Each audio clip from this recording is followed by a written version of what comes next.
Welcome back to the Growth Podcast. Today I'm coming to you from Las Vegas, where I'm attending the National Commission on Correctional Healthcare's annual conference. Being here has given me the opportunity to reflect on my career in correctional medicine over the better part of the past decade. So today I want to speak about a topic that's deeply personal to me and something I think every healthcare provider in any setting must face: confronting our inherent bias. I've spent years practicing medicine inside jails, and if I'm being honest, when I first started, I didn't fully understand the biases that I was carrying with me. I thought I knew what it meant to be fair, objective, and non-judgmental. But the truth is, we all come into this profession with preconceived notions about the people we treat, who they are, what they've done, and even sometimes what they deserve. In a jail setting, it's easy for those biases to surface. When you meet a patient and you know their history, whether it's written somewhere on their chart or shared with you by others, you might find yourself automatically forming judgments. Maybe it's their charge or their demeanor or simply their environment. Early in my career, I realized I was approaching some patients with a filter, and that's dangerous in healthcare. It diminishes our ability to treat someone fairly, let alone see them as a human being. There was a moment of clarity for me when I realized this. How could I offer someone the best care if in the back of my mind I was holding them accountable for something I had no business judging? I was there to treat their health, not their past. Those types of realizations become the hard work of self-reflection. Self-reflection is uncomfortable. It forces you to sit with your thoughts and recognize truths about yourself that you'd rather avoid. But it's also the only way to grow. I began asking myself tough questions. Why do I feel this way about this patient?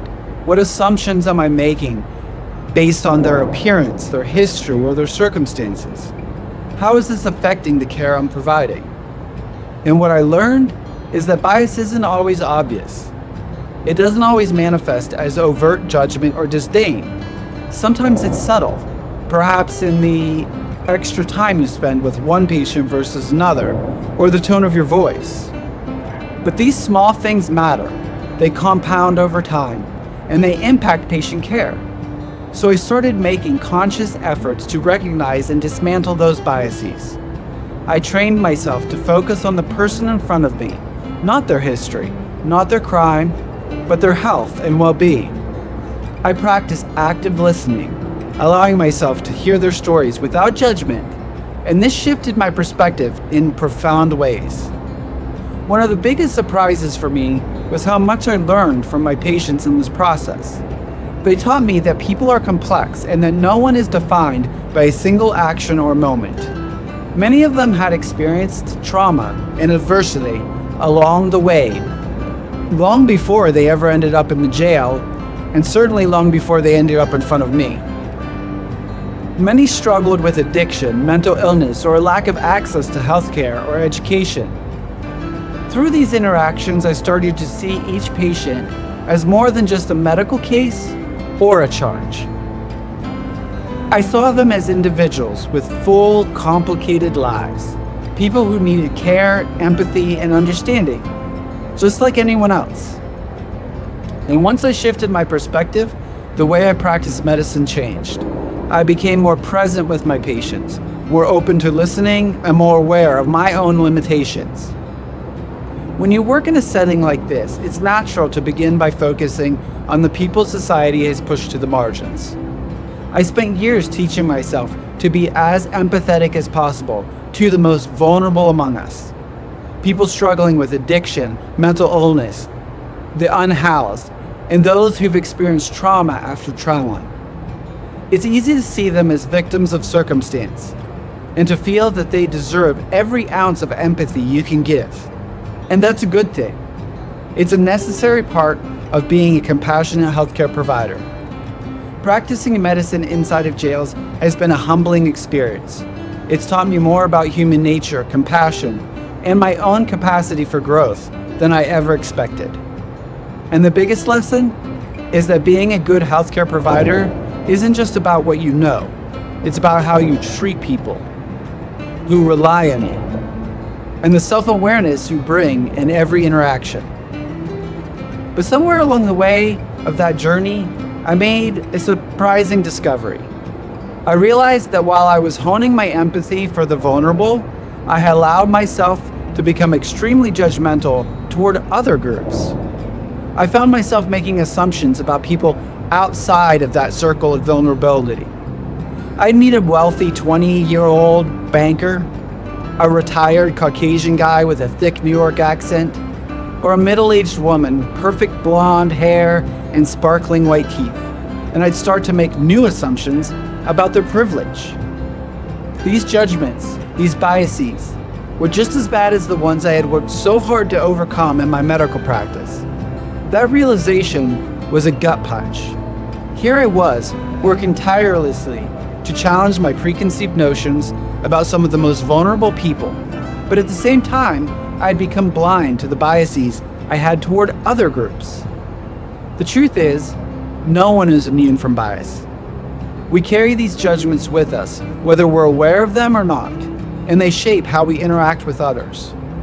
Worse, no group is safe from them.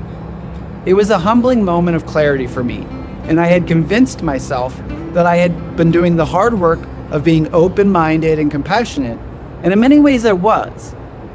But I had also created a blind spot where I felt justified in judging people who didn't fit into the mold of those who I thought were worthy of my empathy. I had to ask myself some hard questions. How had I let these biases take root? How was I treating these people any differently than the ones I had originally judged in my medical practice? And what was I missing out on by holding on to these assumptions? The more I reflected, the more I realized that empathy isn't selective. It's not reserved for the people we think need it most.